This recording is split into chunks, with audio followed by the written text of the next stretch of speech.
Questa è la storia di due soggetti, divisi da un'enorme differenza, ma comunque accomunati da una sporca dipendenza. Uno pippa coca, uno si fa di Sugar Brown.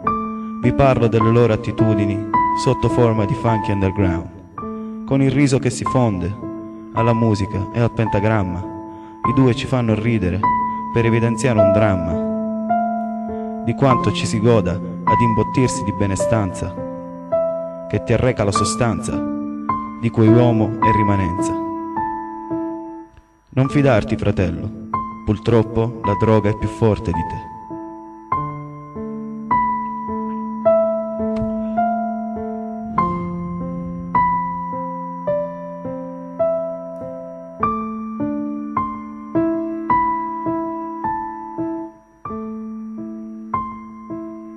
Amore, facciamolo tutte, perciò.